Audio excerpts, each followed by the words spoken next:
Oh, you want me to read out loud? Should have specified. Okay, kids, today we read a little about Santa. Why don't you tell them what we're reading, Martin? Okay? The Night Before Christmas by Clement C. Moore. Illustration by Tom Browning. 'Twas the night before Christmas, when all through the halls not a creature was stirring, not even a mouse. We happen to have a cat, so there are no mice. The stockings were hung by the chimney with care, in hopes that St. Nicholas soon would be there. The children were nestled all snug in their beds, while visions of sugar plums danced in their heads. And Mama in her kerchief and I in my cap had just settled our brains for a long winter's nap. When out on the lawn there arose such clatter, I sprang from the bed to see what was the matter. Away to the window I flew like a flash, tore open the shutters and threw up the sash. The moon on the breast of the new fallen snow gave the luster of midday to objects below. When what to my wondering eyes should appear but a miniature sleigh and 8 tiny reindeer. With a little old driver so lively and quick, I knew in a moment it must be St. Nick. More rapid than eagles his coursers they came, and he whistled and shouted and called them by name. Now Dasher, now Dancer, now Prancer and Vixen, on Comet, on Cupid, on Donner and Vixen. To the top of the porch, to the top of the wall, now dash away all. As dry leaves that before, the wild hurricane fly. When they meet with an obstacle, mount to the sky.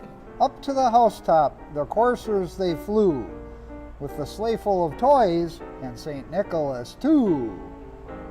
That's the deer, I believe. And then in a twinkling I heard on the roof the prancing and pawing of each little hoof. As I drew in my head and was turning around, down the chimney St. Nicholas came with a bound. He was dressed all in fur.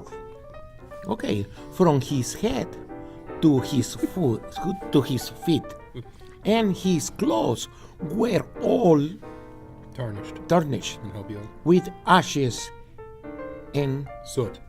Or soot, you might say. Or soot, whatever. Now it's your turn, Mike. It's my turn? Yes. A bundle of toys he had flung on his back, and he looked like a peddler, just opening his... Just open his back. Pack. Thank you for the help. His back. His eyes, how they twinkled, his dimples, how merry. His cheeks were like roses, his nose like a cherry.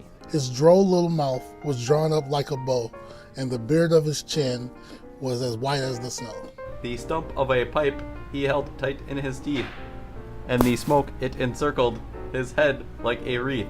He had a broad face and a little round belly that shook when he laughed like a bowl full of jelly.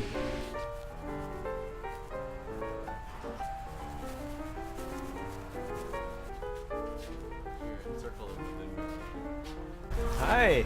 He was chubby and plump, a right jolly old elf, and I laughed when I saw him in spite of myself.